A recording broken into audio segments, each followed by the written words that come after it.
ସବୁबेले सबु समय कटकर हित चिंता करी बा कटकियों स्वाभिमान लड़ुवा सुभाष संगठन आज पुणी चर्चा रे सबुबले किसी ना कि निआर ढंग से प्रतिवाद करी प्रशासन को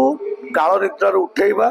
बा तांकर निद्रा भंग करने को सब चेष्टा करता बेले आज सुभाष संगठन पुणी गोटे कदम आगू आसी बुद्धिजीवी सम्मेलन माध्यम कटकर अव्यवस्था को उपस्थापन करी किभली भाव में यार समाधान कर प्रयास करिछि। विभिन्न स्तर विभिन्न श्रेणी बुद्धिजीवी मैंने आसी पहुंची चेष्टा चली कटकर उन्नति में आसतु कथा कौन रही बुद्धिजीवी सम्मेलन उद्देश्य और लक्ष्य आम सहित अच्छा सुरेश सुरेश कौन कह आज जो कार्यक्रम रही कौन रही यार उद्देश्य कौन लक्ष्य देखो आज उद्देश्य पूरा क्लीयर अच्छी विगत 25 वर्ष 30 वर्ष हम कटक अवहेलित होकर जानते कटक हूँ सब पुरातन सहर 1000 वर्षर सहर ये आज्ञा बहुत गर्व गार गारिमा लुचि रही कि कटक आज अवहेला कर आज आम बुद्धिजीवी सम्मेलन कलु यह कि कटक बुद्धिजीवी मान नवा चाहूँ कटक कौन कले कटक एक उन्नत और बृहत सहर हो पारे कहीं जितेबाला विगत दिन में जो भुवनेश्वर राजधानी नाला कटक राजधानी थी से सरकार ट्विन सिटी घोषणा करते केवल ट्विन सिटी घोषणा घोषणा रहीगला कौन कार्यकारी है ना तेणु आज कटक सब जगह ऑफिस पलैला भुवनेश्वर को भुवनेश्वर अबिका सरकार कहले भुवनेश्वर खोर्धा पुरी को डेवलपमेंट करेंगे कटक कहीं आज अवहेलित कटक जगह अभाव अच्छी ना कटक लोक ना आज कटक अवहेलित कौन पे ये अवहेलित कथा को सरकार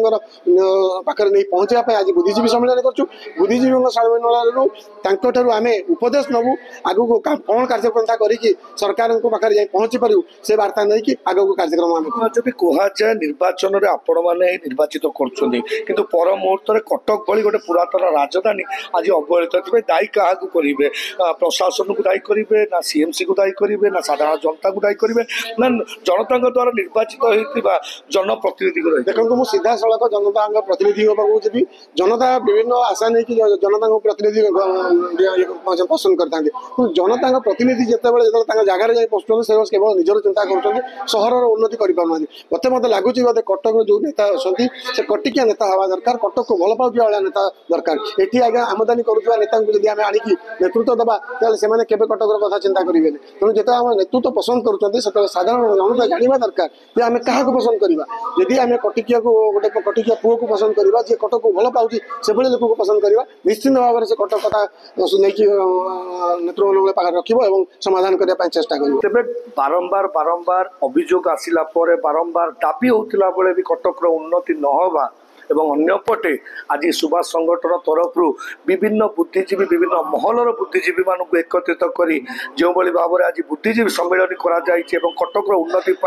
जो भाव में आलोचना होगी आगामी दिन में कौन फलप्रद होता समय ही कह कटक प्रियव्रत पट्टनायक रिपोर्ट बड़ खबर।